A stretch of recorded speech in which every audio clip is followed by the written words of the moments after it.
स्वागत है प्रियजनों। 19 अप्रैल ये वो डेट है जब राजनेताओं की परीक्षा ली जाएगी, यानी कि 19 अप्रैल 2024 को चुनावी परीक्षा की तिथि निर्धारित कर दी गई है। और मज़ेदार बात यह है दोस्तों कि इस चुनावी परीक्षा के परिणाम की तिथि भी पहले से ही निर्धारित है। और मैं आपको लिख कर दे सकता हूँ कि चाहे आंधी आए या तूफान आए, दुनिया की कोई भी ताकत इस परीक्षा की तिथि और परिणाम की तिथि को बदल नहीं सकती है। ये चुनाव प्रक्रिया का जोर होता है। लेकिन अगर बात करते हैं किसी सरकारी नौकरी की तैयारी करने वाले अभ्यर्थी की परीक्षा की तिथि की, तो दुनिया की कोई भी ताकत सही समय पर और सही तरीके से परीक्षा को नहीं करा सकती है। चुनाव आयोग ने यह निर्धारित किया है कि जो चुनाव होंगे, जो लोकसभा चुनाव होंगे, वो 7 चरणों में होंगे। परंतु मुझे लगता है कि ये 7 चरण तो सिर्फ दिखावे के लिए है। असल में जो चुनावी परीक्षा है वो 2 चरणों में होगी। पहला, राजनेता आपके चरणों में, और चुनाव संपन्न हो जाने के बाद आप उनके चरणों में। तो इस प्रकार हुए 2 चरण। अब आप देखिएगा, आपके चारों तरफ इस प्रकार का माहौल बना दिया जाएगा कि वोट की ताकत को समझिए, वोट देना हर नागरिक का अधिकार है, वोट देकर देश को विकसित करने में अपना सहयोग दीजिए, देश को आगे बढ़ाने में अपना योगदान दीजिए, वोट देना हमारा संवैधानिक अधिकार है। इस लोकतांत्रिक पर्व को वोट देकर बड़े ही हर्ष एवं उल्लास के साथ मनाएं। इस प्रकार की बड़ी बड़ी बातें बताई जाएगी, दिखाई जाएगी और सुनाई जाएगी। और ये सभी बातें दोस्तों मेरे या आप जैसे नागरिकों के लिए हैं।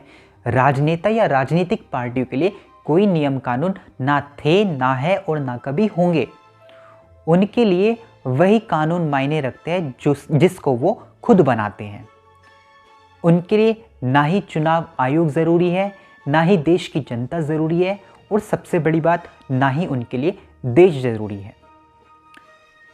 मुझे ऐसा लगता है कि जिस प्रकार एक नागरिक के इतने नियम कानून बनाए गए हैं, एक नागरिक के लिए, एक परीक्षा की तैयारी करने वाले अभ्यर्थी के लिए इतने रूल्स बना दिए जाते हैं कि अच्छा इस परीक्षा को पास करने के लिए ये योग्यता होनी चाहिए, इतनी साल की उम्र होनी चाहिए। तो मैं कुछ बातें बताना चाहूँगा आप सभी को कि एक चुनाव की परीक्षा देने के लिए एक नेता के पास, एक राजनेता के पास किस प्रकार की योग्यताएं होनी चाहिए। वैसे तो आपने कुछ योग्यताएं पढ़ी ही होगी, भारत का नागरिक हो, 25 साल से अधिक उम्र हो, परंतु मुझे लगता है अब उन नियमों में कुछ नियमों को ऐड कर देना चाहिए, कुछ बढ़ोतरी कर देनी चाहिए। जैसे कि पहले चुनाव कराए जाए और फिर कहीं पर चुनाव में धांधली हो जाने पर पूरी चुनावी प्रक्रिया को रद्द कर दिया जाए। और उसके बाद जो चुनाव आयुक्त होते हैं, जो इलेक्शन कमिश्नर होते हैं, वो एक प्रेस कॉन्फ्रेंस करें और वो आकर कहे कि आने वाले 6 महीनों में इन चुनावों को संपन्न कराया जाएगा। और तब तक ना कोई पीएम रहेगा, ना ही कोई सांसद रहेगा, ना ही उनका कोई वेतन मिलेगा। और साथ ही साथ ये जो चुनाव होंगे, इसका जो परिणाम होगा, इसका जो रिजल्ट होगा, वो आने वाले 2 साल में घोषित किया जाएगा। अगला, यदि चुनाव विधायक के हैं तो उस विधायक को कम से कम ग्रेजुएशन और पीईटी, जिसको आप आम भाषा में पैट परीक्षा पास होनी चाहिए, तब जाकर वो इस परीक्षा में या इस चुनाव प्रक्रिया में भाग लेगा। यदि चुनाव सांसद का है तो उसके लिए पोस्ट ग्रेजुएशन और कंप्यूटर में कोई डिप्लोमा होना अनिवार्य होना चाहिए। यदि कोई मिनिस्टर बनना चाहता है, कोई मंत्रालय, कोई विशेष मंत्रालय में पद ग्रहण करना चाहते हैं, तो उसको पीएचडी करना अनिवार्य होगा और साथ ही साथ संबंधित क्षेत्र में कोई ना कोई सर्टिफिकेट होना अनिवार्य हो। और यदि कोई व्यक्ति प्रधानमंत्री पद की दावेदारी करता है तो उसको यूपीएससी की परीक्षा का प्री और मेंस दिया होना चाहिए, दोनों क्लियर भी होने चाहिए और कम से कम 10 वर्षों का अनुभव होना चाहिए।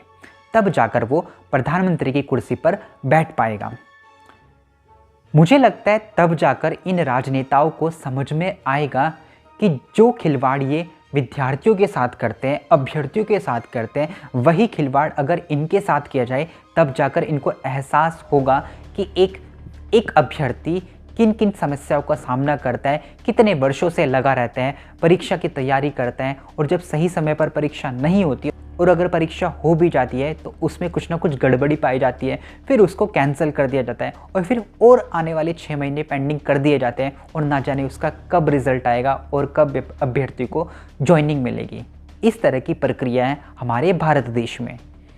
वीडियो के अंत में मैं आप सभी से इतना कहना चाहूँगा कि जो जो चीज़ें मैंने आपको बताई है, आपको उनमें से कोई भी ऐसी चीज़ जो आपको सही लगे, पसंद आए कि हाँ इन राजनेताओं के लिए भी ये चीज़ें ज़रूरी होनी चाहिए, तो प्लीज़ कमेंट सेक्शन में ज़रूर लिखिएगा।